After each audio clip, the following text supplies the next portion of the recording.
నమస్తే, నేను సిరి. కూటమిలో కీలకంగా ఉన్న జనసేన పార్టీకి కేంద్ర ఎన్నికల సంఘం అయితే ఒక శుభవార్త చెప్పింది. ఇంతకా శుభవార్త ఏంటి అనే విషయాన్ని మనకు తెలియజేయడానికి మనతో పాటు ఉన్నారు Janasena official spokes person Srinivas గారు. నమస్కారం సార్. సార్, ఇప్పుడు చూస్తుంటే కేంద్ర ఎన్నికల సంఘం నుంచి వెళ్ళి జనసేన పార్టీకి ఒక శుభవార్త వచ్చిందని చెప్పేసి వార్త అయితే జోరుగా ప్రచారం అవుతుంది సార్. నిజంగా అది ఆ శుభవార్త ఏంటంటారు అసలు? శ్రీ దాదాపు జనసేన పార్టీ 2014 మార్చి 14న పార్టీ ప్రారంభోత్సవమైంది. అప్పటి నుంచి ఇప్పటికి దశాబ్ద కాలం పోరాటం ఉన్నది.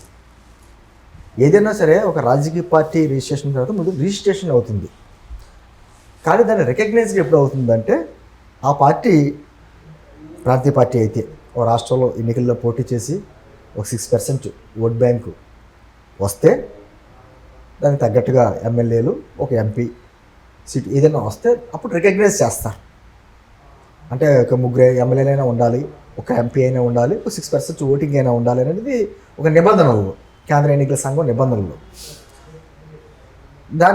దాని ప్రకారం ఈ రోజున జనసేన పార్టీకి ఎప్పుడైతే మొన్న 2024 ఎలక్షన్స్లో దాదాపు 8.53 ఓట్ బ్యాంక్ వచ్చింది, 100% స్ట్రైక్ రేట్ తోటి 21 మంది ఎమ్మెల్యేలు, 2 ఎంపీలు, దాంతో ఖచ్చితంగా పార్టీకి రికగ్నైజ్ చేసి దాంతోపాటు పార్టీ గుర్తు ఏదైతే ఉందో పార్టీ రిజిస్ట్రేషన్ చేసినప్పుడు గుర్తు పెట్టుకుంటారు కదా, మాకు ఈ గుర్తు కావాలి ఎలక్షన్స్ కానీ పెట్టుకుంటూ ఉంటారు.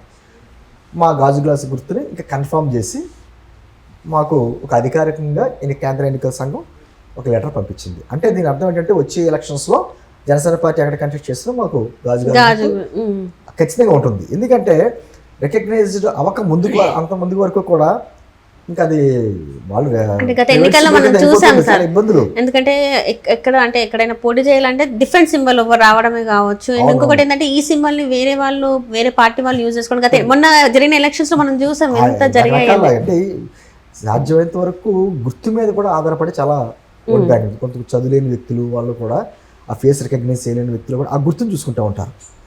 దాని మీద కుట్రలు జరుగుతాయి. ఎలాగంటే ఇప్పుడు గాజు గ్లాస్ గుర్తుందంటే గాజు గ్లాస్ గుర్తు పోలికినటువంటి బకెట్ గుర్తులు అవన్నీ పెడతా ఉంటారు. అంటే చాలా మంది మాకు ఆ గుర్తే కావాలి, వాళ్ళ దగ్గర రికగ్నైజ్ పార్టీ కాదు కదా, మాకు మళ్ళీ రిజిస్టర్డ్ పార్టీ కాబట్టి మాకు గాజు గ్లాస్ గుర్తు కావాలని చెప్పేసి కూడా కొంతమంది పోరాటాలు చేసిన వాళ్ళు ఉన్నారు, కోర్టులకు వెళ్ళిన వాళ్ళు ఉన్నారు. ఏంటంటే గాజు గ్లాస్ అని పేరు గుర్తుకొచ్చేటప్పటికీ జనసేన పార్టీ అని గుర్తుకొచ్చేలాగా ఈరోజు రాష్ట్రం అందరికీ తెలిసిన విషయం. ఇట్లా ఇప్పుడు దాదాపు భారతదేశంలో సరే ఇలా కేవలం ఓన్లీ రిజిస్టర్డ్ అయిన పార్టీలు దాదాపు 2765 పార్టీలు ఉన్నాయి. బట్ అవన్నీ రికగ్నైజ్డ్ కాదు, ఓట్ బ్యాంక్ రావాలి. అంత ఎందుకు ఉమ్మడి ఆంధ్రప్రదేశ్లో దాదాపు 40 సంవత్సరాలు బట్టి ఉన్నటువంటి ఎంఐఎం పార్టీ ఉంది. సపోజ్ ఇక్కడ తెలంగాణలో ఉండేది ఎక్కువ, ఇక ఆంధ్రాలో అక్కడప్పట్లో పోటీ చేసింది, కానీ తెలంగాణలో అది కూడా కొంచెం ఓల్డ్ సిటీలోనే పోటీ చేస్తుంది. మధ్యలో ఎక్కడ కొన్ని జిల్లాల్లో 1-2 చోట్ల పోటీ చేసినా ఆ పార్టీకి మొన్న స్టేట్ డివిజన్ అయ్యే వరకు కూడా పార్టీ రికగ్నైజ్డ్ పార్టీ కాదు, రిజిస్టర్డ్ పార్టీ. కాకపోతే వాళ్ళకి 6-7 ఇప్పుడు ఎమ్మెల్యేలు ఉంటారు, కానీ అంత ఓట్ పర్సెంటేజ్ లేదు. తర్వాత రికగ్నైజ్డ్ వాళ్ళకి సింబల్, వాళ్ళకి పతంగ సింబల్ వాళ్ళకి ఇచ్చారు. అలాగే ఏదైనా రాజకీయ పార్టీకి అంత తగ్గట్టుగా ఓటు బ్యాంకు రావాలి. తర్వాత ఏమో కొంచెం ఈ ఎమ్మెల్యే పదవులు కానీ ఏమి ఉండాలి. నేనేమంటున్నానంటే ఈరోజు జనసేన వాళ్ళందరికీ కూడా ఒక సంబరాలు. ఎందుకంటే మొన్నటి వరకు కూడా ఒకవేళ ఎత్తు మన కూటమి పార్టీలు 2024లో పోటీ చేసినప్పుడు కూడా ఇందాక మీరు చెప్పినట్టు కొన్ని ఇబ్బందులు, గుర్తు ఉంటుందా ఉండదా, మళ్ళీ ఎవరన్నా దాని గురించి వెళ్తారు, కోర్టు కూడా వెళ్ళారు. కాబట్టి ఇంకా ఆ సమస్యలు ఏమి రాదు. కాబట్టి అంటే ప్రతి పార్టీకి ఎలక్షన్ సింబల్ ఒకటి ఉంటుంది, పార్టీ సింబల్ వేరేగా ఉంటుంది. ఇప్పుడు తెలుగుదేశం పార్టీకి election symbol cycle, party symbol డిఫరెంట్గా ఉంటుంది, నాగలి హట్ అది ఉంటుంది కదా, ఆ టైప్లో ఉంటుంది. అలాగా ప్రతి పార్టీకి అలా ఉంటాయి. అంటే ఖచ్చితంగా ఒక పార్టీ ప్రజల్లోకి వెళ్ళినప్పుడు సింబల్ని చాలా ఎక్కువగా ప్రజల్లో తీసుకెళ్తూ ఉంటుంది. ఇది అమ్మ మన సింబల్, ఇది మన సింబల్, ఇది మన సింబల్ అని తీసుకెళ్తూ ఉంటుంది. ఎప్పుడైతే రికగ్నైజ్డ్ కాలేదో సింబల్ విషయంలో చాలా ఇబ్బందులు వస్తూ ఉంటుంది. ఒక చోట ఏమో పార్టీకి ఒక సింబల్ వచ్చి ఇంకో చోట ఇంకో సింబల్ వస్తే రకరకాల ఇబ్బందులు.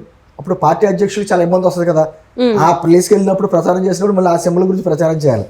అటువంటి ఇబ్బందులు లేకుండా శాశ్వతంగా ఈరోజు జనసేన పార్టీకి గాజు గ్లాస్ సింబల్ కన్ఫర్మ్ అయ్యింది. ఇది నిజంగా ఇంకా మాకు ఎలా ఉందంటే ఒక విధమైనటువంటి పండుగ వాతావరణంలో ఏర్పడింది.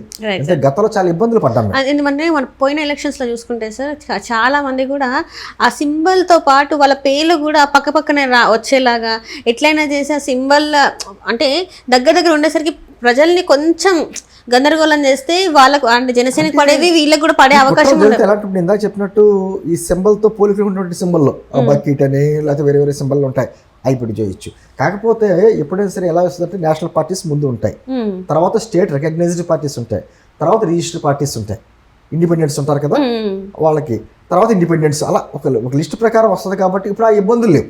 ఇదివరకు ఏం చేశారు, రికగ్నైజ్డ్ కాకపోతే ఇండిపెండెంట్గా పోటీ చేసే వాళ్ళందరూ కింద ఆఖరికి ఎందుకు పవన్ కళ్యాణ్ గారి పేరు మీదే సేమ్ పవన్ కళ్యాణ్ అన్న పేరుతోటే అదే పేరుతున్న వ్యక్తులతో పోటీ చేయించారు.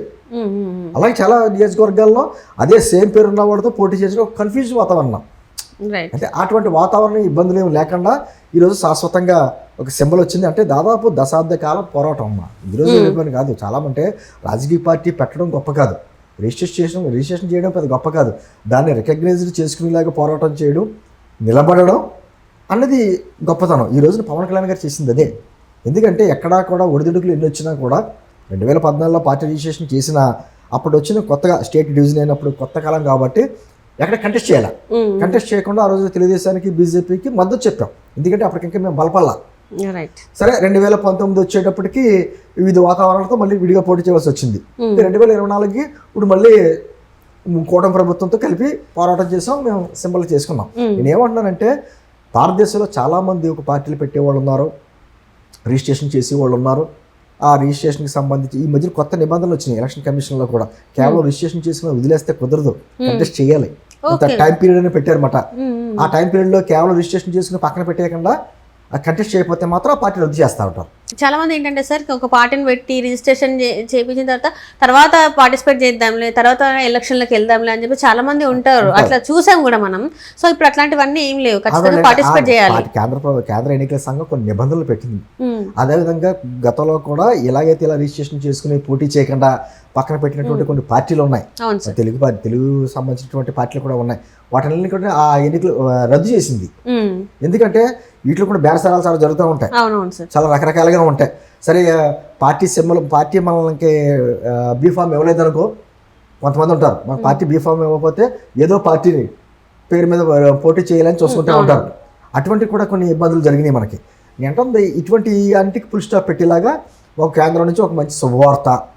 జన సైనికులు, వీర మహిళలు గత దశాబ్ద కాలంగా చేసిన పోరాటానికి పవన్ కళ్యాణ్ గారికి అండగా నిలబడి ఉన్నందుకు ఈ రోజున ఒక మంచి శుభవార్త వింటున్నాం. ఖచ్చితంగా ఇది భవిష్యత్తులో ఇటువంటి మా పార్టీకి సంబంధించి మళ్ళీ ఈ సింబల్ గురించి ఎత్తుకోక్కర్లేదు, లేకపోతే వేరే వాళ్ళు ఏం చేస్తారని అనుమానాలు రావక్కర్లేదు. అటువంటిది ఏమీ లేకుండా శాశ్వతంగా మాకు సింబల్ వచ్చింది. నేను ఎందుకంటే చెప్తే మాటల్లో మనం ఇదేయం. చాలామంది పార్టీలు రిజిస్ట్రేషన్ చేయించారు, చాలా పార్టీలు. నాకు తెలుసు, నాకు కొంతమంది అయితే భారతదేశంలోనే సినిమా రంగం నుంచి వచ్చిన వాళ్ళు కూడా చాలామంది పార్టీ రిజిస్ట్రేషన్ చేయించారు. ఇప్పుడు కమల్ హాసన్ గారు కానీ చాలామంది వచ్చారు. అలాగే వచ్చారు కానీ నిలదొక్కుకోలేకపోయారు. ఇప్పుడు కొత్తగా చూసుకున్నట్టయితే మనకి విజయ్ గారి పార్టీ, మరి అది ఎట్లా ఉంటుందో మనకి తెలియదు. అదే అని అంటే పార్టీని పెట్టడం గొప్ప కాదు, ఒడిదుడుకుల్ని తర్వాత కష్టాలని ఇబ్బందుల్ని అవి ఎదుర్కొని ఆ పార్టీని ప్రజల్లోకి తీసుకెళ్ళి దాన్ని ఒక విధమైనటువంటి ట్రాక్లో పెట్టడం చూసారా, అది పెద్ద ఒక యుద్ధం. ఆ యుద్ధంలో విజేతగా నిలిచాడు కాబట్టి పవన్ కళ్యాణ్ గారు ఈ రోజున ఒక విధమైనటువంటి శుభవార్తలన్నీ ఒకటి తర్వాత ఒకటి వింటున్నాం. ఆయన ఉప ముఖ్యమంత్రి అవడం, మాకు 21 మంది ఎమ్మెల్యేలు, 2 ఎంపీలు రావడం, మాకు సింబల్ శాశ్వతంగా గాజు గ్లాస్ గుర్తు రావడం, ఇవన్నీ శుభసూచికలు మాకు. ఖచ్చితంగా రాబోయే రోజుల్లో మా జన సైనికులకు ఎటువంటి ఇబ్బందులు లేకుండా ఒక మంచి శుభవార్తగానే దీన్ని చెప్పొచ్చు. Thank you so much sir.